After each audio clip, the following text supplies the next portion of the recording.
And we are going to skip the Pledge of Allegiance because I don't see a flag anywhere, so we will skip that. And roll call, Mayor Clarendon Vale is present, Councilman Andrew Aldez, and Councilman Josh Colley, and Councilman Greg Brush.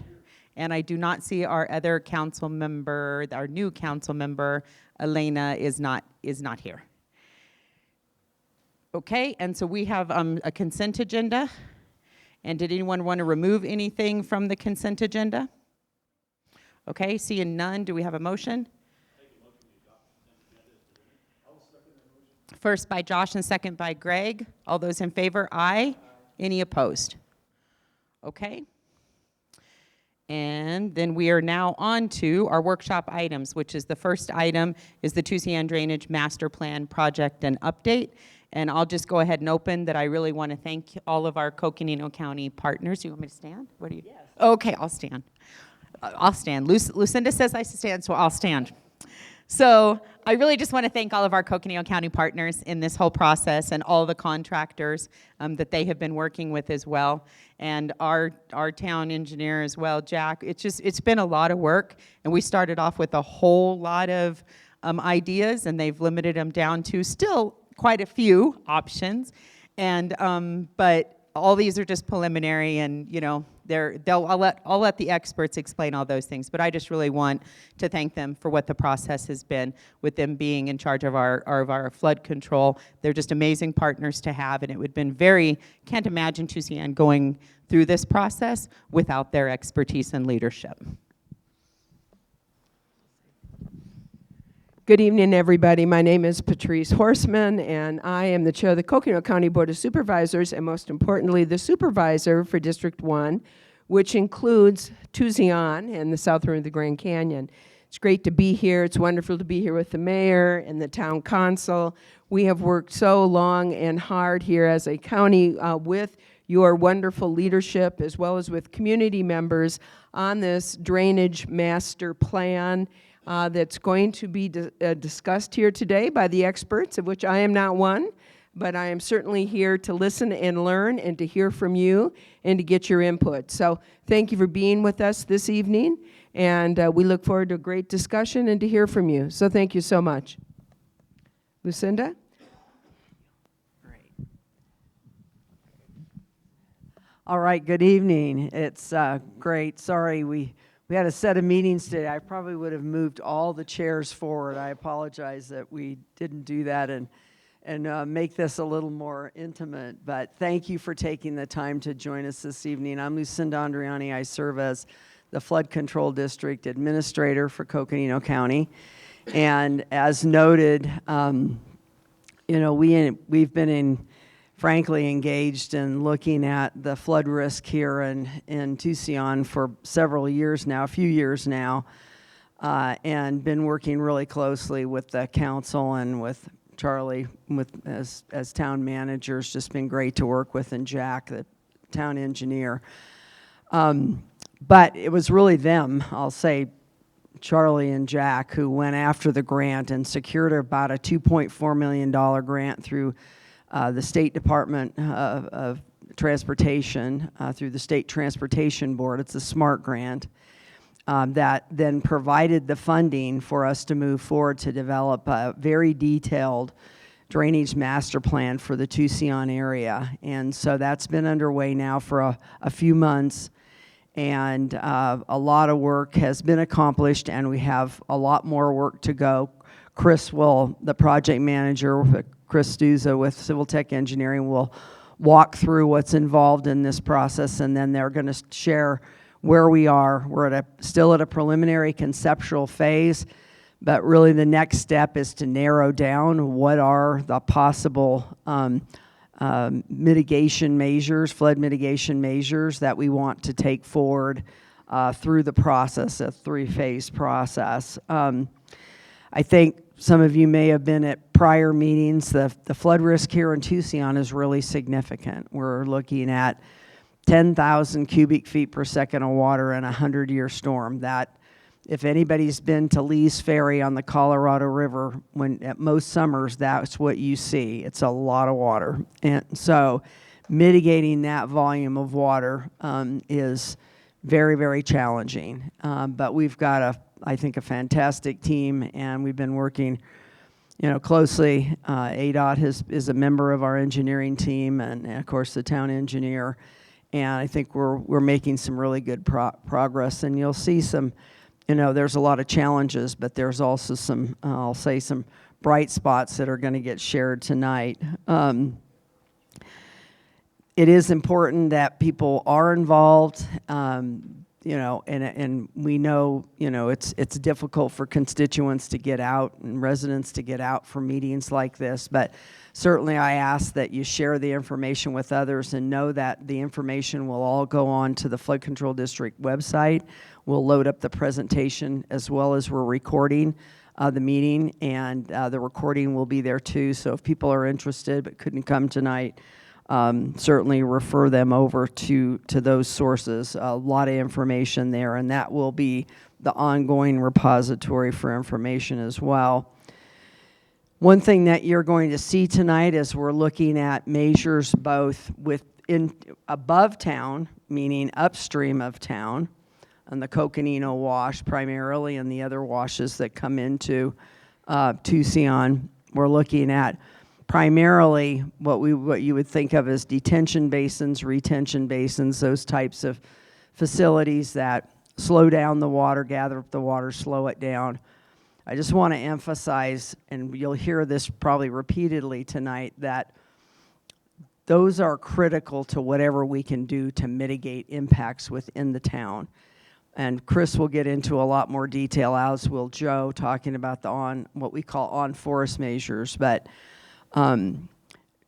reducing down the volume that we have to then manage through town is fundamental to managing reducing the flood risk here. And we've been working with the Forest Service. The Forest Service, owns a significant amount of that land where these measures would be placed. And there is a process we're working through. They're here this evening. We appreciate that. We've had a couple of meetings with them, also meeting with specialists within the Forest Service that we'll be working with very closely. We have to go through an National Environmental Policy Act process to have any of these facilities approved.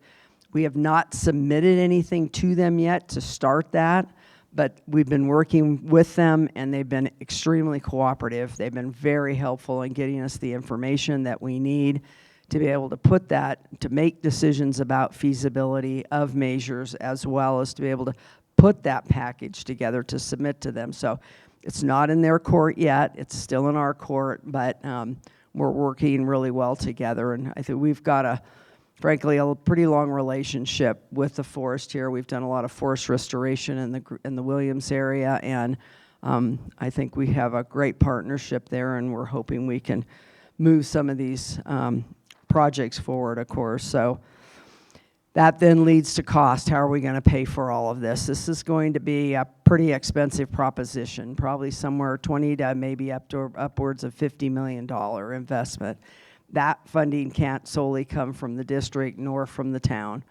We don't have those kinds of resources. So we will need to access federal and state funding as well, and work with various partners like the Tusayan Sanitary District to identify opportunities for grants, and across the board from a number of different agencies, and compete for those. But I believe that we will be pretty well positioned through this process, well positioned to compete for grants, but it is nationally competitive, most of these grants. So that means implementation. This process is pretty well defined. Chris will touch on, that timeline, but once we get into actually getting the funding and doing the construction, it's going to be a lot longer time frame likely. So with that, I'm going to go ahead and turn it over to Chris Duza, project manager.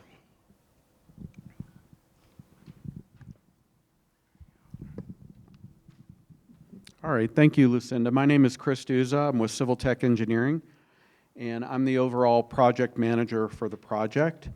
So I want to talk a little bit, first about what the goals are of this project and what we're trying to accomplish. And I think the most obvious one is we want to minimize the flood risk to the town of Tusayan. That's one of the primary goals that we would like to accomplish through this process. Another goal that's very important is the protection of critical infrastructure.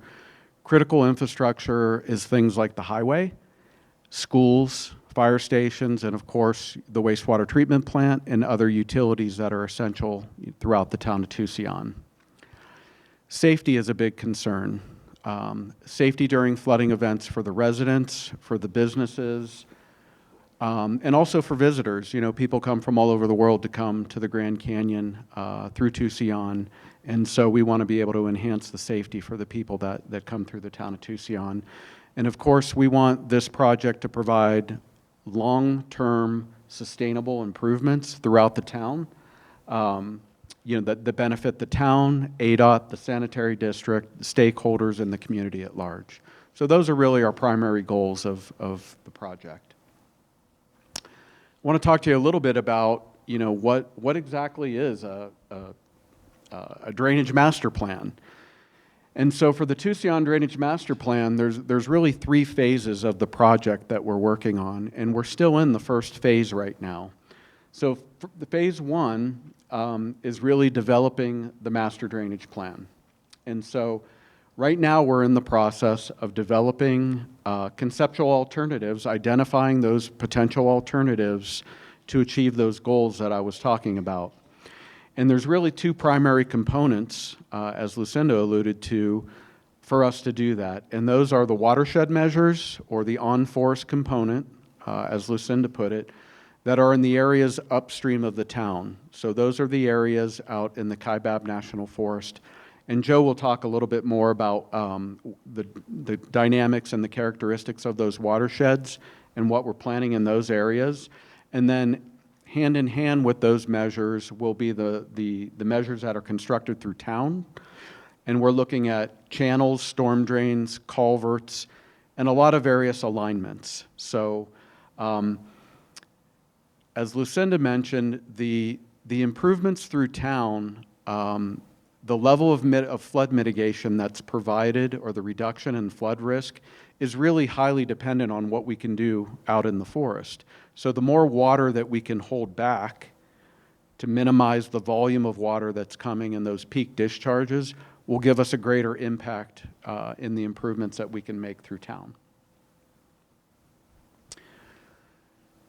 So as we identify these conceptual alternatives, we go through a series of analysis to look at those alternatives and then come up with what we believe to be the preferred, or the alternative that we want to select to go forward through final design. So obviously we look at things, you know, something that's primary, a benefit is the reduction in flood risk. Another thing that's very important that we look at is called an NAI, or no adverse impacts analysis. And essentially that's by virtue of the improvements that we want to make sure that there's no adverse impacts to other properties. So we're not redirecting water where it hasn't gone in the past in terms of depth or velocity. So we want to make sure that you know, we're not having any adverse impacts on properties or businesses throughout the town. Environmental and cultural impacts are very important, especially, you know, in the forest. So that's a component that we have to look at very closely. And then, of course, you know, the constructability aspect. You know, are these improvements feasible to construct? And of course, you know, the long-term cost associated with construction, as well as operation and maintenance of those improvements. So at the end of the first phase of our project, we're going to have a selected set of preferred improvements that'll be both out on the forest and will be within town, and that's going to be summarized in a master drainage plan report. So that'll be the deliverable, or the end product of the first phase. So again, we're still working through the first phase. Following the first phase, we'll go to what's called a DCR, and that's the design concept report. So this is where we take those selected alternatives and we start to develop 30% design for those alternatives. So that's when you're really going to see a lot more activity occurring, maybe out in the forest as well as in the town. You'll see field survey crews out doing survey. You'll see utility potholing. We've done a lot of research within town locating existing utilities, at least on paper. But now we're going to get out and we're going to physically locate where those utilities are horizontally and vertically so that we can hopefully avoid utility relocations and design around them. We're going to have a geotechnical engineer out in the field taking some borings and doing a geotechnical report to give us parameters from a geotechnical aspect on designing our improvements. And then that's really when we're going to start heavily diving into the regulatory permitting process, engaging the Forest Service and ADOT and other agencies, and really getting that process off the ground. And then, of course, we'll be in touch with all property owners throughout the town to gain access to the properties to do the work that we need to do during the DCR. So finally, after the DCR, we'll go to the phase 3 of the project, whereas we're going to be producing construction documents, the 60, 90, 100% construction documents, improvement plans, design reports, specifications, bid documents, and that's when we're really going to dive into the permitting process, as well as obtain easements. Throughout the town, we're going to need drainage easements on private property to go ahead and construct these improvements, drainage easements in addition to temporary construction easements. So it'll be in the phase 3 of the project where we really dive into that. So our goal is, Lucinda mentioned that, based on the grant that we received for this part of the project that we're working on, we're going to be applying for other federal grants to fund the construction of these improvements. So the farther along we are in the process towards 100% design, with construction cost estimates and all those sorts of things, the more competitive we are in the grant process, because this will be, we'll be competing against projects on a nationwide level for funding dollars to go ahead and get money to build these projects. So we want to get as far along, hopefully to 100% by the time we're ready for grants. So with that, I'll turn it over to Joe, and he's going to talk a little bit about the characteristics of the watershed that impact the town.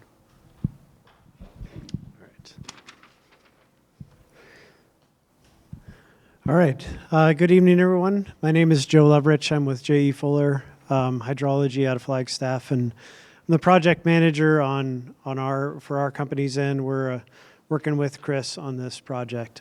So, to give you guys a little bit of background on the watershed itself is about 60 square miles at the sewer treatment plant. So at this point at the downstream end of Tusayan, that's about 60 square miles. So the watershed in itself, it goes all the way back to Grandview Tower, back in the far back end of the watershed. And the main flow path is really cutting along the south end of the watershed with all these feeders that come into Coconino Wash along the whole route. So when we look closer at the town of Tusayan here, we're sitting right in here now. There's 4 primary tributaries that we're concerned about. There's Long Jim, which is coming in from the north. It crosses Highway 64, comes down into Coconino Wash right above the treatment plant. Then there's Middle Wash, which flows in right here through Camper Village and then down, eventually merges with Coconino Wash. It's a smaller watershed. Coconino Wash, this is the big one, flowing in from the east. And then Water Tank Tributary, it's coming in from the southeast, crosses Road 302 right here, and then flows into the south end of town. There's different dynamic between these watersheds. So you have Coconino Wash, very big watershed, Water Tank, and Middle, especially our smaller watersheds. A little bit of background on where we are at today. There's been a number of studies over the years, over the last 30 to 40 years,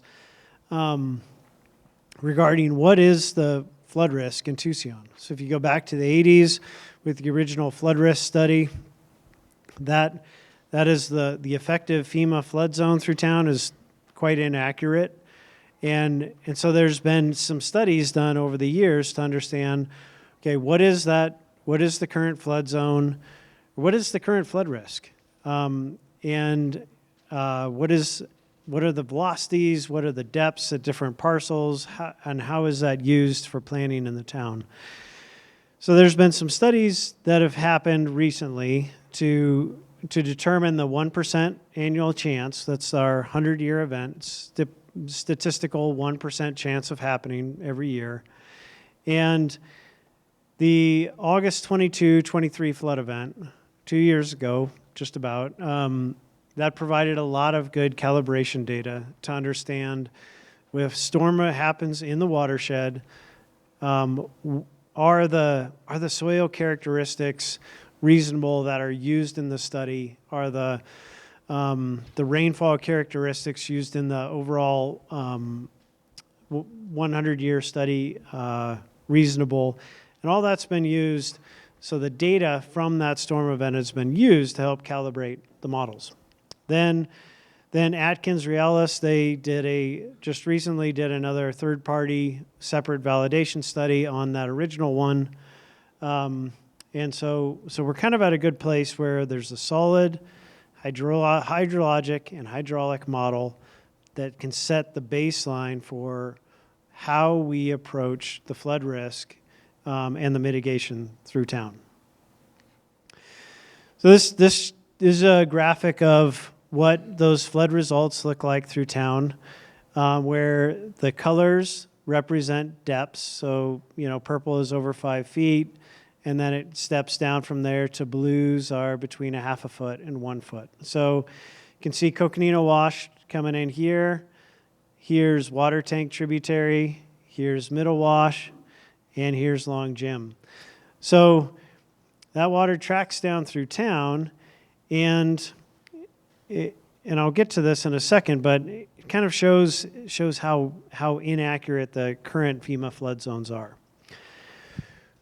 Those are what I showed you were the 1% chance modeled results.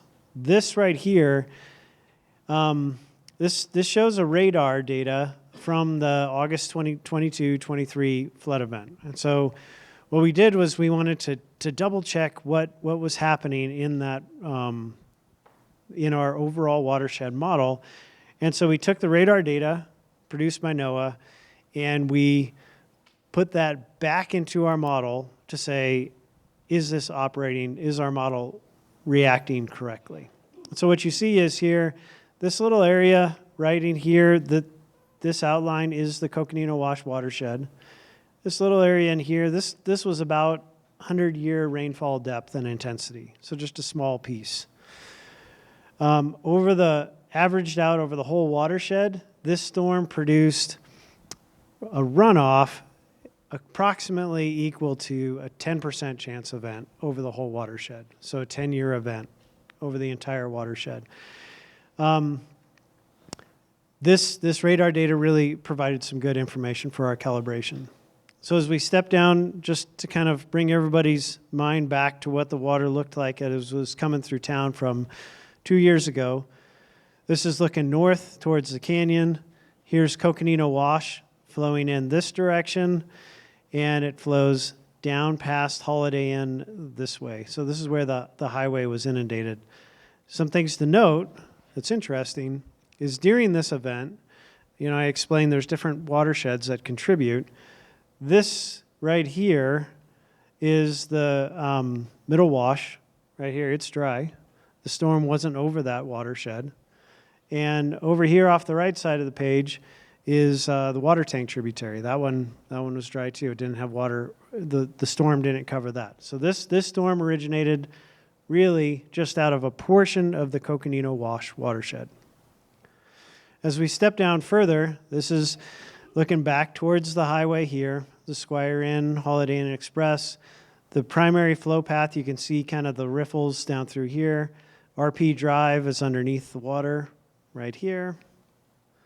And as we move downstream You can't see RP, which is underneath here. This is Long Jim Loop that we're looking down towards in the sanitary district. And a little bit further, you can see Long Jim overtopping here. Those culverts were plugged up and flowing down past the treatment plant and on out into the forest again. So this just gives us a little reality check of what that event, which was not a huge event, did through the town. What this shows, this color ramp, it's kind of the same color ramp I was showing you before, but these are the results. This is the depths that really happened during that storm event. And when you overlay that on the existing FEMA floodplain, which is this blue boundary here, you can really get the idea of why these studies have been done and why this watershed has been picked apart to really understand what the flood risk is. So moving on, what do we do about it? So I'm going to talk about when we stand in town, we look upstream into the watershed. What are the measures that we can do within the watershed to mitigate the flows coming down into the town to make them more manageable to convey through the town? When we think about this, the level of flood risk reduction is really dependent upon the forest. There are limitations to how much you can actually build through town. And so how much mitigation that constitutes is really dependent upon how much storage and how much attenuation we can do on forest.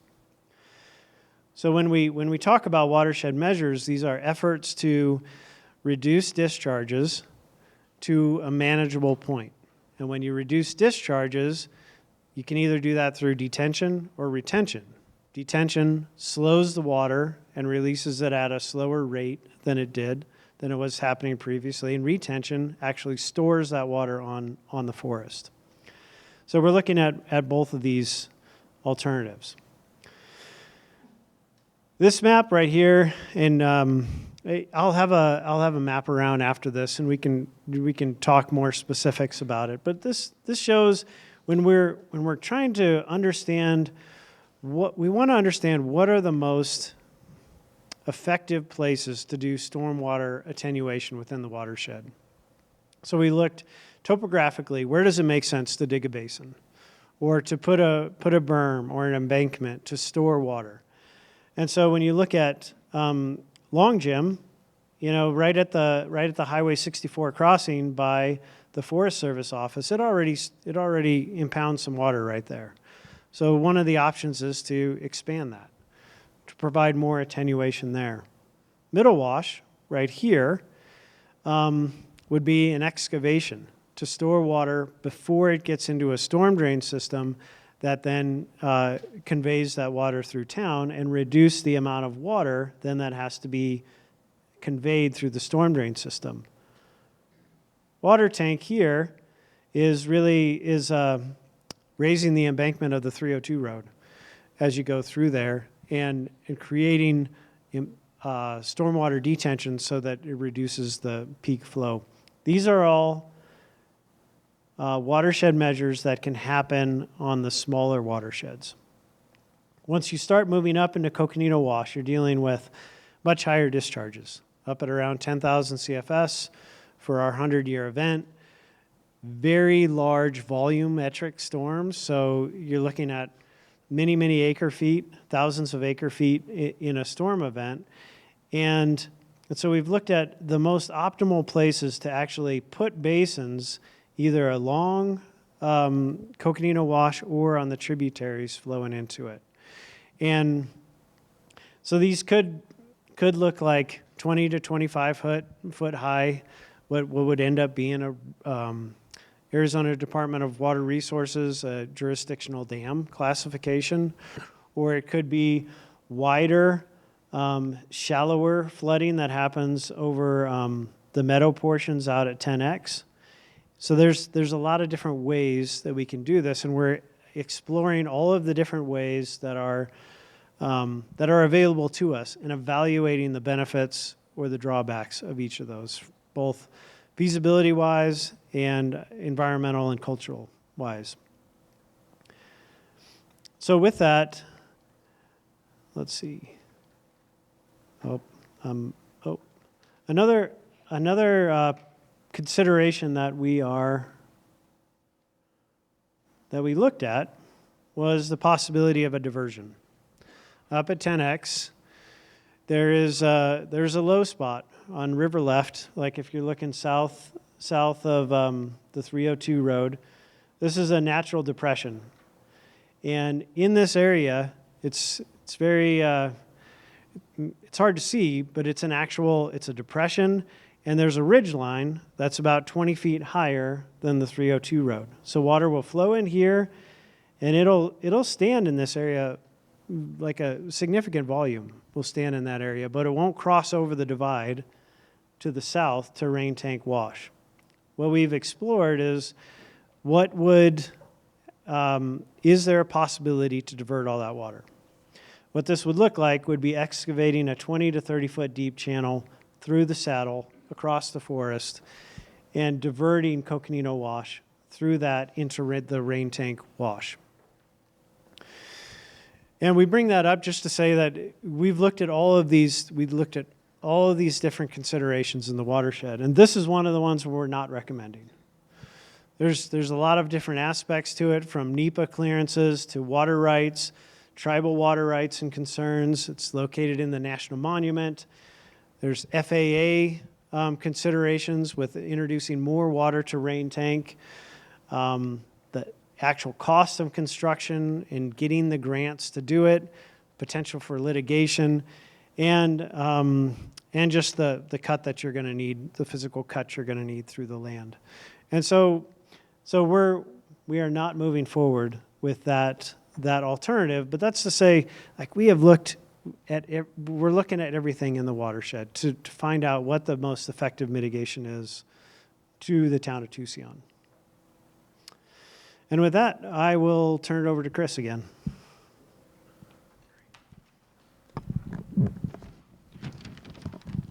All right, thank you, Joe. So I'm going to walk through some of the alternatives, some of the conceptual alternatives that we've looked at through the town. So we wanted to look at a lot of different alignments, like Joe described, for the conceptual improvements outside of town. We really wanted to look at everything. So we came up with 11 potential improvement alignments, and then really 2 variations on those alignments. So we really had 22 different concepts that we were looking at. So those improvements included concrete channels, concrete box culverts, as well as underground storm drain systems, and combinations of all of those things in those alignments. So I'm gonna walk through not all 22 of those alignments. I'm going to walk through a few of them, but what this slide shows is that it really shows all the different alignments. So you can see the red lines are associated with different alignments of storm drains and channels, okay? So it really encompassed a lot of things going through the town, and you know, really the feasibility of the alignments, looking at these alignments, it really comes down to a couple of things, and it's the existing grade from one end of the town to the other, and it's also the utilities, in particular, the sewer system. The sewer system in Tusayan is a gravity sewer system. There's sewer lines throughout the town, and so we wanted to come up with alignments where potentially we wouldn't have to modify the sewer system in terms of lift stations, adding lift stations, or inverted siphons, or putting inverted siphons on the storm drain system. We really want to avoid that because it adds a lot of complexity to the long-term operation and maintenance of those systems. So we really wanted to avoid that. So this slide really represents a lot of different things. We had an alignment, in fact, that ran along, actually multiple alignments that ran along the edge of town. If you're familiar with the town, we know there's a big ridge that runs through here. And so we actually, looked at a boring operation for a storm drain. The bore would be 40 or 50 feet deep going through that. That is Forest Service property there.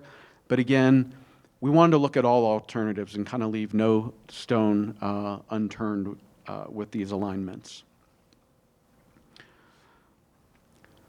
So as we move forward, we take these 22 different alternatives and we start to narrow those things down. We go through a process of rating and ranking these alternatives to determine what is the best alternative for flood mitigation or the reduction of flood risk through the town of Tusayan. So obviously, the obvious criteria is the conveyance capacity. How much water can we convey? And really, we're limited to what we convey through the town. The level of flood risk reduction through the town of Tusayan is highly dependent on what we can do upstream with the work that Joe's talking about.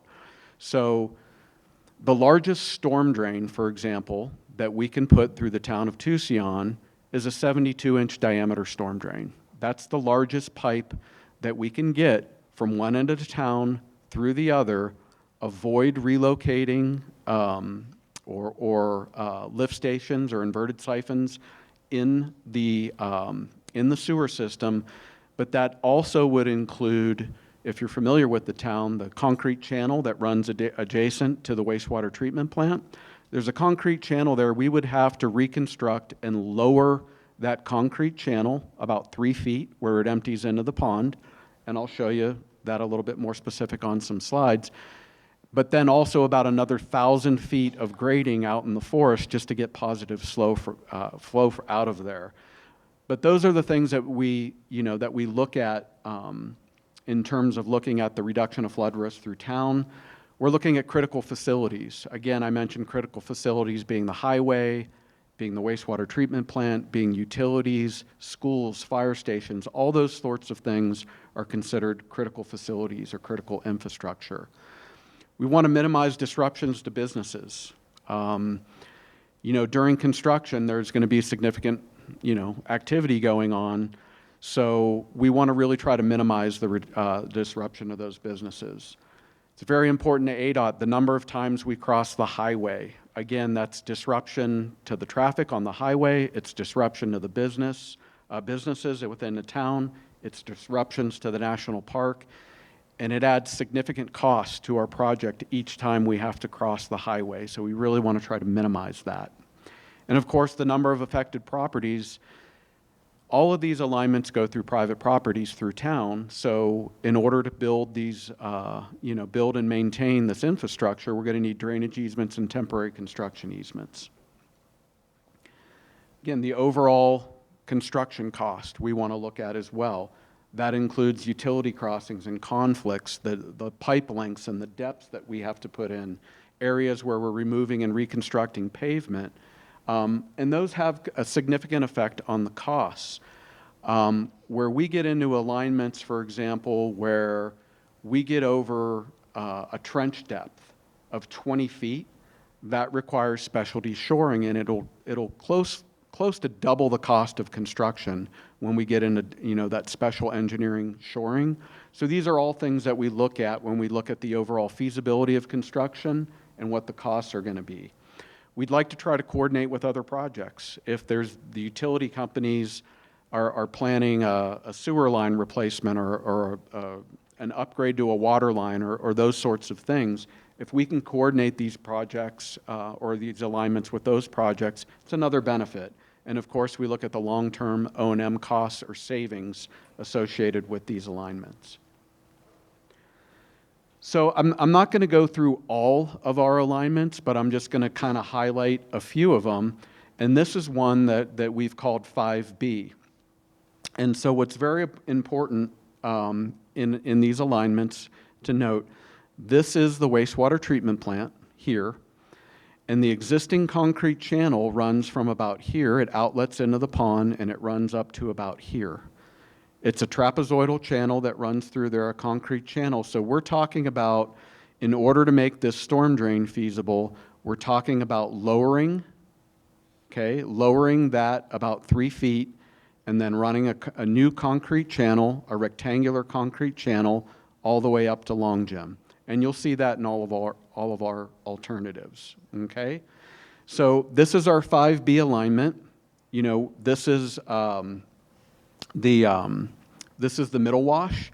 This is the water tank where it comes into town. This is Coconino Wash. Long Jim comes up down through here.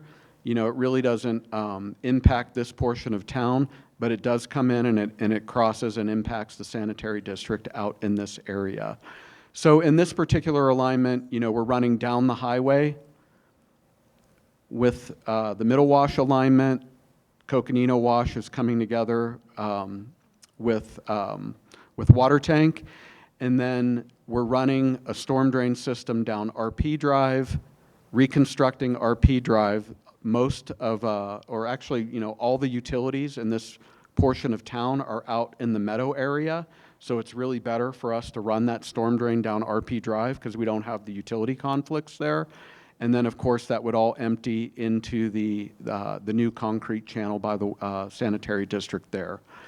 As you saw in some of the photographs from the flood event that happened back in August, you know, Long Jim really backed the water up there. There's a couple small culverts there right now. That road is elevated fairly high, and the water really backed up behind that. So as part of our concept improvements, you know, we would be putting box culverts underneath there to open it up and let the water, you know, go ahead and release and flow through there. So I'll talk a little bit more based on this slide. This is another concept, 6B alignment. I'll talk a little bit more about the specifics of these concepts. So I mentioned before the largest pipe diameter that we can put in, you know, based on height's about 72 inches. But we can put in an arch pipe. So what we're looking at for Coconino Wash, which, you know, again is here, we're looking at a dual 103-inch by 71-inch arch pipe. So that's an equivalent of a 90-inch diameter circular pipe, okay? So what we'd like to do is put in a dual pipe. So 2 pipes coming from Coconino, running down here, running all the way down RP, and then emptying into our new channel here, okay? On middle wash, say we have a 72-inch diameter pipe that would come in, and that would join one of the pipes on the Coconino alignment, and then the same for water tank. We had a 72-inch diameter pipe, or an arch pipe equivalent, that would then come in and join that dual pipe alignment, okay? So a little bit about, you know, the level of mitigation or the flood risk reduction. So our dual pipe alignment here, with those 2 pipes I'm talking about, we can probably pick up 800 to 1,000 CFFs in that storm drain. Going back to what Joe said, the 100-year event is 10,000 CFS, right? So it's kind of a drop in the bucket. That's why I say the level of flood mitigation or flood risk reduction is so highly dependent on what we can do, you know, on what can be done in the forest, because I simply can't put, you know, something bigger in there. However, these watersheds, middle tank and, middle wash and water tank, are much smaller, okay? So if we were able to do the measures that Joe talked about on forest with the detention ponds, with that pipe and with that pipe in those areas, we could get to a 100-year level of mitigation in those areas. Not for Coconino Wash, but for those washes. So it's important to understand that, because the flooding that you saw back in August, as Joe mentioned, you know, that came from Coconino Wash. You really had no flow coming from middle wash. So you can get flood events in any or all of these at any one time, but if you had a 100-year flood event independent in that watershed, then those improvements could convey a 100-year event in combination with the improvements out on the forest, okay? So again, beyond that, we can only get 800 or 1,000 CFS here. So in combination with maybe the improvements that we do on the forest, perhaps, we're thinking we can get to about a 25-year level of flood mitigation on Coconino Wash, okay? So anything beyond that storm event, you're still going to have spillover that goes through town, right? It's going to be greatly reduced, but you're still going to have some spillover. So as that all drains down into the meadow, comes down through the meadow, again, we have our storm drain system going down RP Drive, the box culverts under Long Gym there, we would design those box culverts. We can fit 10 by 8 foot box culverts underneath Long Gym. Each one of those boxes will convey about 900 CFS, okay? So even if we had 6,000 CFS still coming through the meadow, we could have box culverts or a bridge or something similar to that on Long Gym, and we would want to design that so where in the previous flood event you saw the apartments here that were flooded significantly when the water came across RP Drive, we would want to hold the headwater on the upstream of our structure there below RP Drive, so even in a 100-year event, we could mitigate the flooding in that area. So if we were to reconstruct that channel, okay, it's a trapezoidal channel now, it has about a 40-foot wide footprint.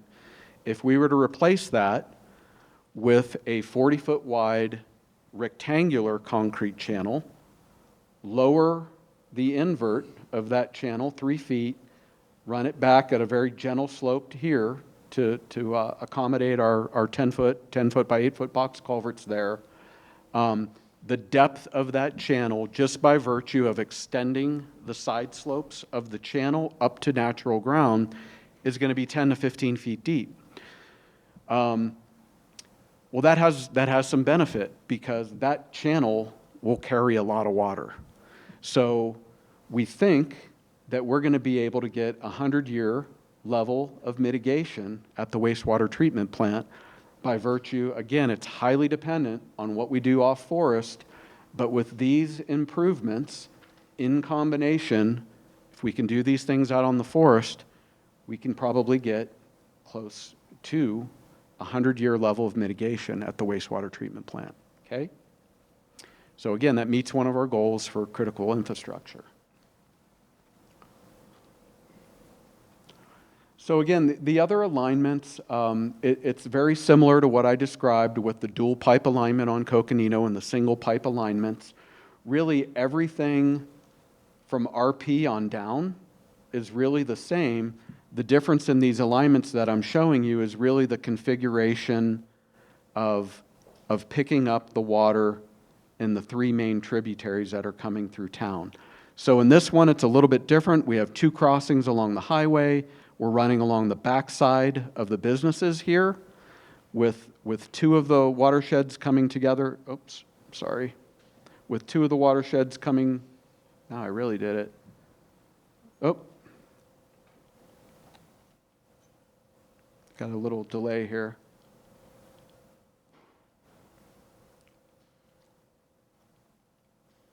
Okay.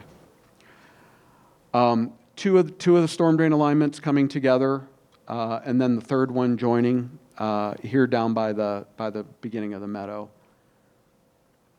So the 8B alignment, again, it's very similar, but instead of going behind the businesses, we're coming down the highway within the ADOT alignment. But again, from this point on down, these alignments are all the same.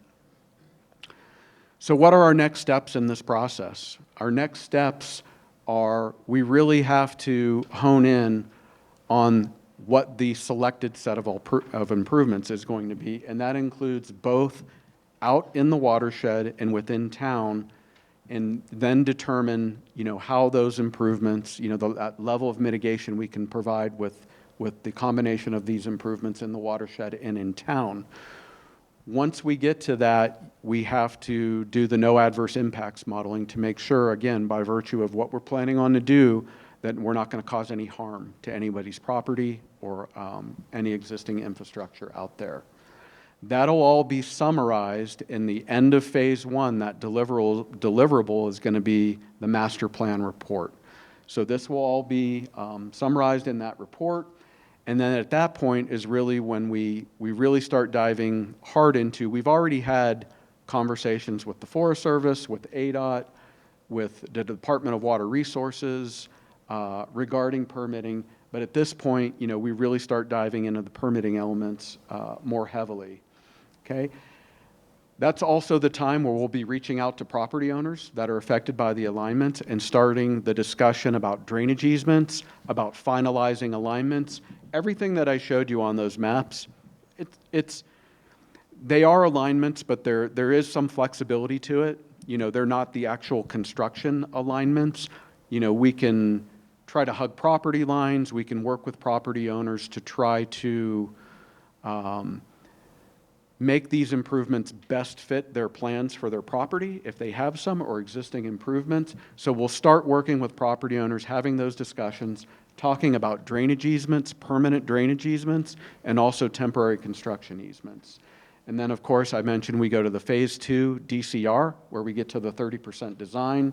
Then we move on to the final design, try to get this process to 100% by the time we get to the window to start pursuing those federal grants for construction. Again, the farther along we are in this process, the more data we have, the further along we have a better shot. We're going to be competing nationally for a certain amount of dollars out there. So again, the further along we get in this process, the better chance we have of getting the dollars that we need to do the project. So with that, I'm going to give it back to Lucinda. Well, just I guess one other thing I want to mention is,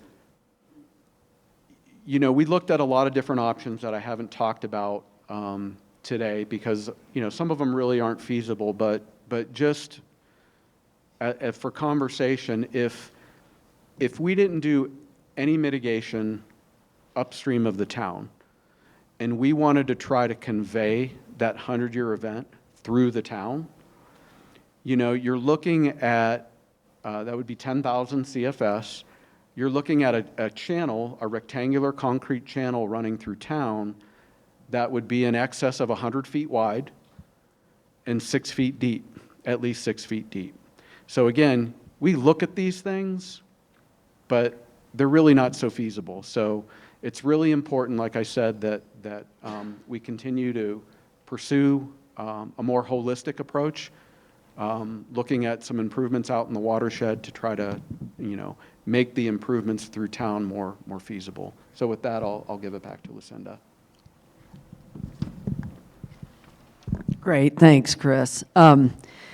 So I think you've gotten, sound like it went off. Is it on? I can't hear. You can hear it. Okay, great. So you've got to see a glimpse of the potential, opportunities for mitigation, both through town and on the forest lands. And I think you can start seeing and understanding what are some of the constraints and challenges, and what are some of the opportunities. And that I think the team's identified some options that are feasible and that can give us a pretty reasonable level of mitigation relative to the town. So, but these are potential, and we've got to work through that feasibility, and we've got to, next step is really to narrow these down so that we can do the real feasibility understanding and work through that factor. And when we look at feasibility, there's several factors we have to, is it technically feasible? Obviously, that's what the engineering. Is it legally feasible? Can we secure the land rights to be able to actually construct? Are there other legal issues, whether it's water rights or other issues? So that's key. Obviously, financial cost. Can we reach a cost-benefit analysis? For all these grants, you have to perform a cost-benefit analysis, and you have to demonstrate that you can do this cost-effectively. And you have to look at a lot of detail relative to that. And then there's the legal and environmental piece, particularly related to on forest. But if you're using federal funds, you've got to look at it throughout the all of the measures, both in town and on forest.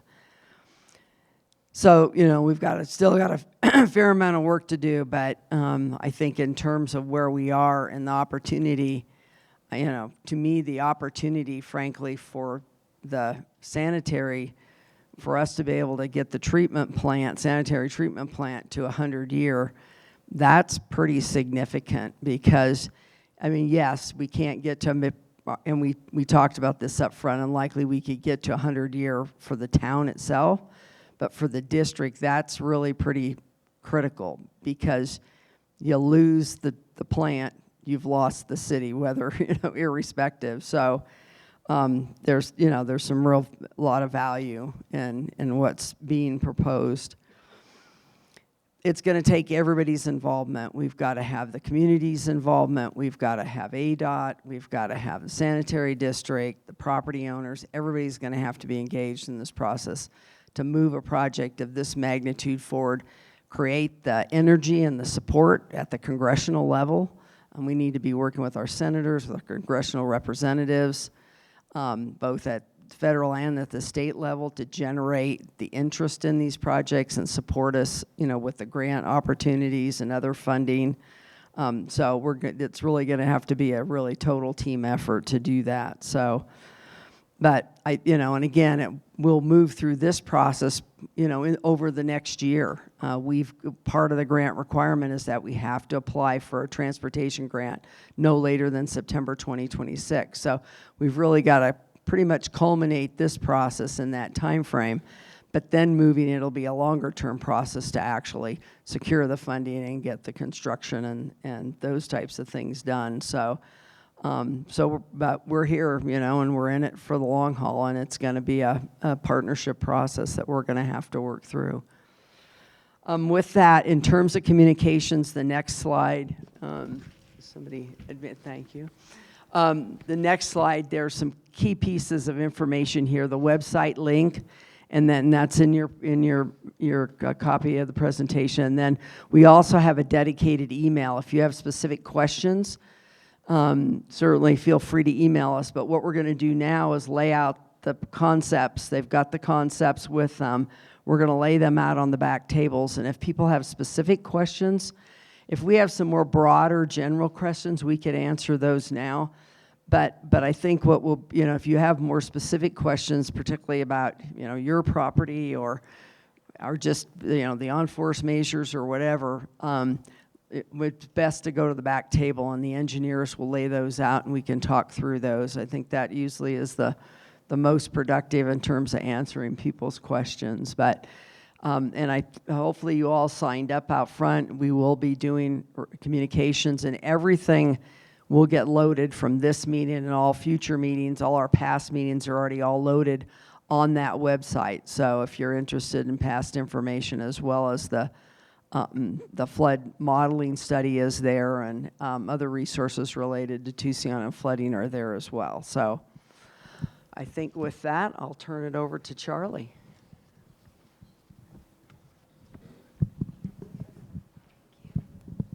I'll keep it really short. I just want to thank you all for coming tonight. Thank you for being here.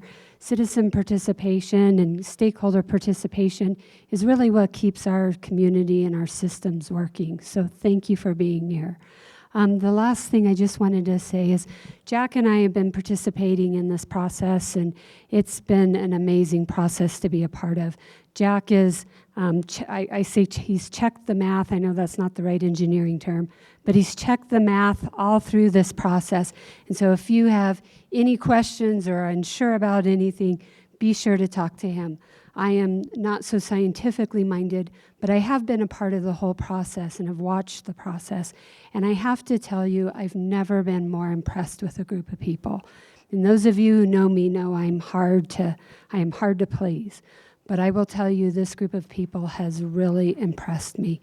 They have not just talked the talk. They have really walked the walk. The solutions that you see up here are not just cookie cutters. They didn't just cut and paste them from a file they have in their office. They really researched them. They dug deep.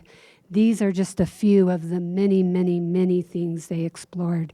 They went for, the instructions were, see what a complete solution would be. And they tested that, and they talked about the viability, and they went into depth that frankly was far above my head. They really, truly not only care about the work that they do, but they care about the lives that they can save and that they're going to save. And I hope that even if you disagree with some of their conclusions, you will thank them. Lucinda doesn't just do a 9 to 5. She texts and emails on weekends and Sundays, and they are truly dedicated to the work that they do. And I just wanted you all to know that.